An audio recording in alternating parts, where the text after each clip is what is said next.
Hello everybody, Twitch Nitro here, and in today's inventing room video, I'm going to show you how to make these decorative stalagmites and stalactites. They even have dripping effects, and they stop people from, well, they actually physically stop people, you know? And, I'm not sure what these ones are called. Are they still called just stalagmites and stalactites, where they connect in the middle? Not entirely sure. But yeah, I think it's a really nice, fancy effect. I have tried to construct this in the past, but it just wasn't as easy with armor stands. Now it's incredibly easy, so yeah, even you can do it too, with these few commands. I really just like watching it. The only thing that's bad with this is that there's no drip sound in Minecraft, so... Nope, no drip sound. They really need to add that. So yeah, on to the commands. So we're over here by some of the command box. I unceremoniously busted a hole through there. As you could probably tell, the particle command is fairly simple. Here it is. I will be placing all of the commands that I use here in the description as usual, so you can just quote that and take those. These, obviously, the coordinates you want to change yourself, and these coordinates here just sort of define the radius of the dripWater effect.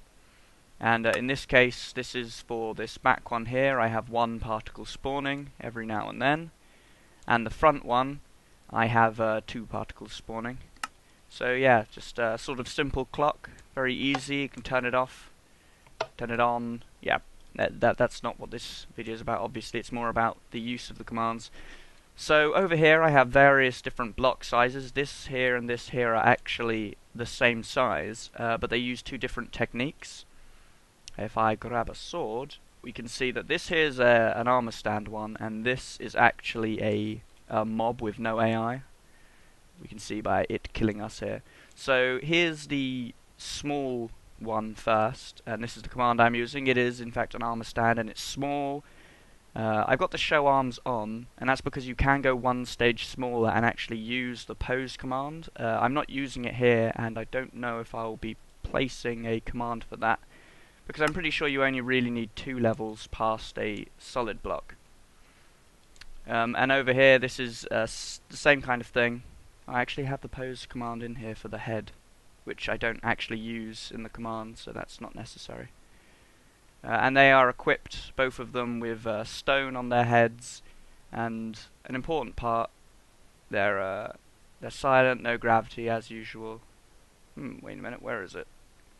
I know it's in here somewhere. Here we go, disabled slots 31, which stops them being interactive with the player. Yeah. Over here I've got another example. I'm using a minecart. I'm not using that in this, but you can use minecarts with blocks in. Get rid of that. Now it's out of place. And over here I'm using FallingSand, and this I do actually use. Now this is using the common trick with the piston extension and FallingSand not leaving the world if it goes into a piston extension. Little flash of the command here. Again, links in the description for those. So you're probably wondering why I'm even using the FallingSand. So here's a example of the inside of the bottom stalagmites, and as you can see, I can actually walk through these. Now the reason I have this FallingSand entity at the bottom is because when there's a solid block here, these armor stands are technically inside the solid block, and they will display black if they're inside a solid block. So actually, if I use this command here and I spawn it at the same level, I think it... No? Okay. It's gonna be like that, is it? There we go. We can see here that it spawns in, and technically because it's inside the solid blocks here and here, yeah, I can't even place a block there now. Technically, because it's inside that block, it displays as black. So that's what I use to get rid of the graphical glitches. I am using barrier blocks here. There isn't a barrier block where the FallingSand entity is, so I kind of exploit the fact that the player is 2 blocks high and therefore can never fit in that place there. Here I am using a solid block at the bottom, and then there's the gap with the with the barrier blocks there. For the particle command, I also don't have a barrier block here, because if there is a barrier block placed here, then the particles, they don't interact with blocks. Well, they do interact with blocks, and that's the problem. They won't appear because they sort of happen inside the block and then just disappear, and they won't drop outside of the block, because as soon as they collide with a block, the particles stop, and that's what's going on here. That's why actually, if we look very carefully, it sort of bounces before it hits the top of the armor stand there. So I hope you guys like this little effect of using armor stands in this way. I know there's been tons and tons of creative uses for armor stands since they've come out. It's really great seeing the community just come alive with all these different ideas for aesthetic and just amazing things built with armor stands. I really think that they're definitely one of the best additions added to the game by Mojang so far. In the 1.8, they're incredibly useful for all of these really cool aesthetic things. I mean, the only thing that they've added that I actually have any gripes with is where is it?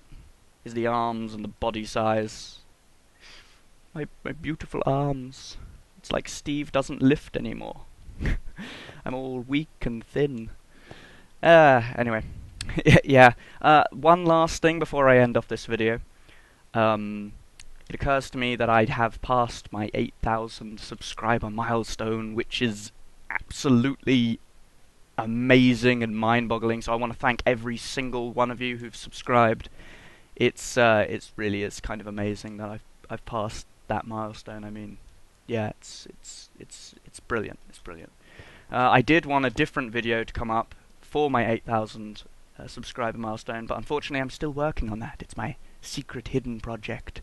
Shh, don't tell anybody. Well, actually I haven't told you anything about it, so it's still a secret. Maybe even I don't know what I'm working on. But I want to thank each and every one of you in this video, as I actually have 100 more subscribers since the 8,000 mark happened a few days ago, which is also pretty dang amazing. So thank you all who have subscribed, and thank you for watching this video. Please, if you enjoyed it and you have any questions, leave it down in the comment section and I shall get back to you. And yeah, see you guys next time. Bye.